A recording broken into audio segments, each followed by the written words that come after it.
नमो नमः विद्यार्थियों। आप सभी का बहुत बहुत स्वागत है संस्कृत कक्षा में।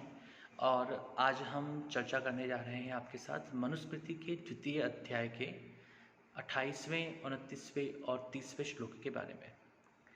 तो यहाँ पर हमने देखा था, अभी तक जो हमने अध्ययन किया है उसमें हमने स्पष्ट रूप से जाना है कि महर्षि मनु जो हैं वे वैदिक संस्कारों, वैदिक सिद्धांतों, वैदिक उपदेशों को पूर्ण परिपालन करने की और अग्रसर समाज का निर्माण करने की इच्छा रखते हैं। और उनके उपदेश जो हैं वे वैदिक सिद्धांतों के पूर्णतया अनुकूल ही होते हैं।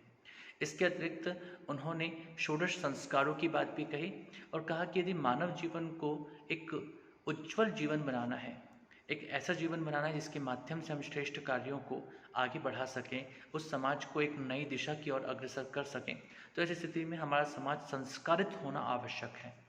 और उसी के अंतर्गत उन्होंने 16 संस्कारों की बात कही। और इसी बात को आगे बढ़ाते हुए 28वें श्लोक में वे कहते हैं, स्वाध्यायेन व्रतैर्होमैः त्रैविद्येन यज्ञया सुतः महायज्ञैश्च यज्ञैश्च ब्राह्मीयं क्रियते तनु। इसको एक बार लय में बोलते हैं। स्वाध्यायेन व्रतैर्होमैः त्रैविद्येन यज्ञया सुतेः महायज्ञैश्च यज्ञैश्च ब्राह्मीयं क्रियते तनुः। तो यहाँ पर वे कहते हैं, अन्वय इसका इस प्रकार से होगा, स्वाध्यायेन व्रतैः होमैः त्रैविद्येन यज्ञया सुतेः महायज्ञैः यज्ञैश्च इयं तनुः ब्राह्मी क्रियते। स्वाध्यायेन स्वाध्याय के द्वारा, और स्वाध्याय से तात्पर्य यहाँ पर वेदाध्ययन से ही है, क्योंकि वैदिक साहित्य को ही सबसे अधिक महत्वपूर्ण साहित्य के रूप में और ईश्वरीय उपदेशों के रूप में माना जाता है। इसलिए वैदिक साहित्य के अध्ययन से, व्रतैः व्रतों के द्वारा, नियमों के द्वारा, व्रत नियमादि पालन के माध्यम से, होमैः प्रातःकालीन और सायंकालीन जो होम होते हैं, जो यज्ञ होते हैं, उन यज्ञों के द्वारा, त्रैविद्येन और तीनों वेदों के अध्ययन के लिए स्वीकृत व्रत विशेष के द्वारा, यज्ञया देवर्षि पितृ तर्पण रूप यज्ञ यागादि के द्वारा, सुतेः सुत अर्थात संतानोत्पत्ति के द्वारा, महायज्ञैः पंच महायज्ञों के द्वारा। यहाँ पर जो महायज्ञ शब्द प्रयोग किया गया वह पंच महायज्ञों के लिए किया गया, तो पंच महायज्ञों के द्वारा, और यज्ञैश्च और ज्योतिष्टोमादि यागानुष्ठानों से, यानी कि पंच महायज्ञ को महायज्ञ के रूप में और बाकी सभी यज्ञों को यहाँ पर यज्ञ शब्द से संबोधित किया गया है। तो इयम इस प्रकार से यह तनु शरीर को ब्राह्मी ब्रह्मा के प्राप्ति के योग्य, ब्राह्मी शब्द का हम यह भी प्रयोग करते हैं कि उत्कृष्ट ज्ञान की प्राप्ति के योग्य क्रियते संपन्न करते हैं, यानी कि उसको उसके योग्य बनाया जाता है, निर्माण किया जाता है। तो स्वाध्यायेन व्रतैः होमैः, स्वाध्याय के द्वारा, व्रत इत्यादि के द्वारा, व्रत नियमादि के पालन के माध्यम से, विभिन्न प्रकार के यज्ञों के माध्यम से, होम इत्यादि के माध्यम से, विभिन्न प्रकार के वेदों के लिए जो स्वीकृत व्रत आदि विशेष हैं उनके माध्यम से, इसके अलावा संतानोत्पत्ति के माध्यम से, पंच महायज्ञों के द्वारा, इसके अतिरिक्त सोम याग, ज्योतिष्टोम याग इत्यादि यज्ञों के द्वारा, और इन सभी के माध्यम से एक व्यक्ति का जो शरीर है वह शरीर ब्रह्मा की प्राप्ति के योग्य, उत्कृष्ट ज्ञान की प्राप्ति के योग्य उसे बनाया जाता है, उसे किया जाता है।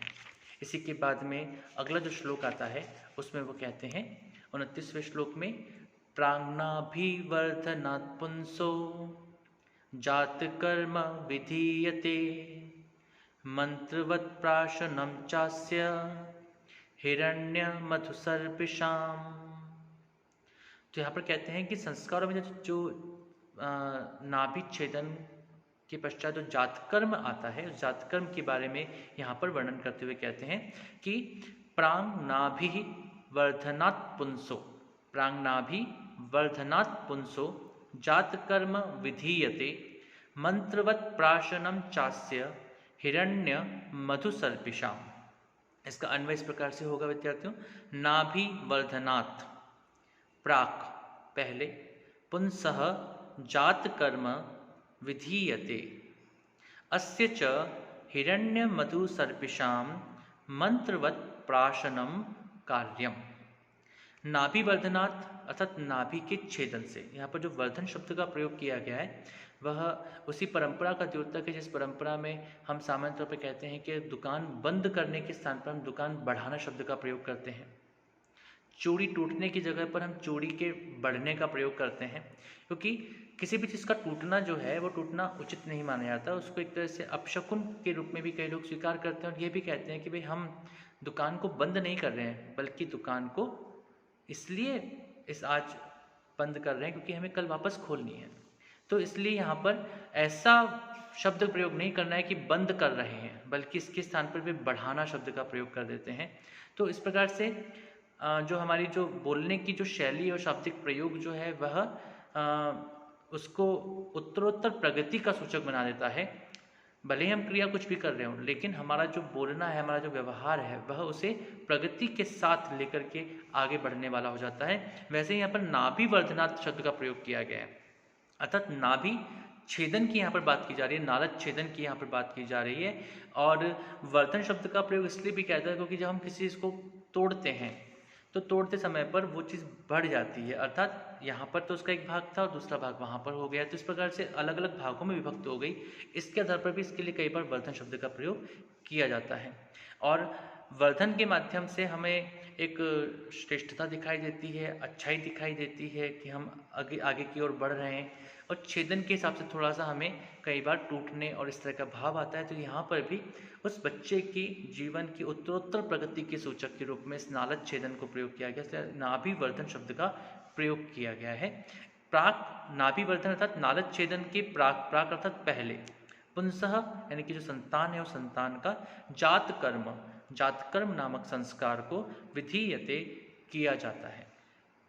अस्य च और इस उत्पन्न बालक का हिरण्य मधु सर्पिषाम, हिरण्य सुवर्ण, मधु शहद, सर्पिष घृत। तो सुवर्ण सोना, मधु शहद और घृत अर्थात घी, इनका मंत्रवत विहित मंत्र युक्त प्राशनम, थोड़ा सा जैसे हम चटाते हैं ना, जिसको कि हम कहते हैं घुट्टी देना, भी कई बार इसके शब्द का प्रयोग किया जाता है। तो जो बच्चा है जो कि नवजात है, अभी भी उत्पन्न हुआ है, उसके नालच छेदन से पहले जातकर्म किया जाता है और जातकर्म के द्वारा उसकी थोड़ी सी सफाई इत्यादि की जाती है, स्वच्छ से किया जाता है। और उसके बाद में उसे गले इत्यादि को क्लीन किया जाता है और उसको साफ करने के पश्चात थोड़ा सा जो सुवर्ण के द्वारा अर्थात सोने की चम्मच या सोने की शलाका से शहद और घृत, इसमें भी मुख्य बात ये ध्यान रखिएगा कि शहद और घृत की समान मात्रा नहीं होनी चाहिए, असमान मात्रा होनी चाहिए। तो इसलिए शहद और घृत की असमान मात्रा में उसको चटाया जाता है, उसको थोड़ा सा खिलाया जाता है और यही उसका प्राशन होता है, यही उसका भोजन होता है। तो इस प्रकार से जातकर्म किया जाकर उसे सबसे पहले शहद और घृत को असमान मात्रा में, थोड़ी सी मात्रा में यहाँ पर खिलाया जाता है। इसके बाद जो अगला श्लोक है 30वां श्लोक, उसमें महर्षि मनु कहते हैं, नामधेयम दशम्याम तु द्वादश्याम वास्य कारयेत, पुण्ये तिथौ मुहूर्ते वा नक्षत्रे वा गुणान्विते। वे कहते हैं कि जातकर्म संस्कार के पश्चात जो अग्रिम संस्कार है वह है नामधेय अर्थात नामकरण संस्कार। और नामकरण संस्कार का ही यहाँ पर वर्णन किया गया है। इसको एक बार हम लय में बोलने की बात करते हैं, प्रयास करते हैं। नामधेयम दशम्याम तो द्वादश्याम वास्य कारयेत, पुण्ये तिथौ मुहूर्ते वा नक्षत्रे वा गुणान्विते। इसका अन्वय इस प्रकार से होगा, अस्य नामधेयम दशम्याम द्वादश्याम वा पुण्ये तिथौ मुहूर्ते गुणान्विते नक्षत्रे वा कारयेत। अस्य इस बालक का नामधेयम नाम, दशम्याम दशमी अर्थात 10वीं तिथि पर अर्थात 10वें दिन, अथवा द्वादश्याम अर्थात द्वादशी के दिन, वा अथवा पुण्य प्रशस्त तिथौ दिवस, दशमी को अथवा द्वादशी को या फिर किसी भी अन्य पुण्य तिथि पर, पुण्य दिन पर, मुहूर्ते विशिष्ट मुहूर्त में, गुणान्विते और गुण से युक्त, नक्षत्रे नक्षत्र में, कारयेत उसका नामकरण करें। तो यहाँ पर जातकर्म के पश्चात जो अगला संस्कार है वह संस्कार है नामकरण संस्कार। उस नामकरण संस्कार को ही यहाँ पर स्पष्ट करने की बात कही गई है। और वे कहते हैं कि दशमी या द्वादशी या 10वें या 12वें दिन अथवा किसी भी अन्य प्रशस्त तिथि पर, प्रशस्त दिन पर, उसका प्रशस्त नक्षत्र में, प्रशस्त मुहूर्त में हमें उस संतान का, जो नवजात है, उसका नामकरण करना चाहिए। तो इस प्रकार से हमने देखा कि किस प्रकार से उन्होंने नालच छेदन की प्रक्रिया, इसके अलावा उन्होंने महर्षि मनु के द्वारा यहाँ पर जातकर्म की प्रक्रिया और फिर नामकरण की प्रक्रिया को बताने की बात कही है। नामकरण की प्रक्रियाओं को ही अग्रिम श्लोकों में भी बताया जाएगा और उसको हम आगे पढ़ेंगे। और अभी तक के लिए विद्यार्थियों बहुत बहुत धन्यवाद। नमो नमः। शुभम भवतु।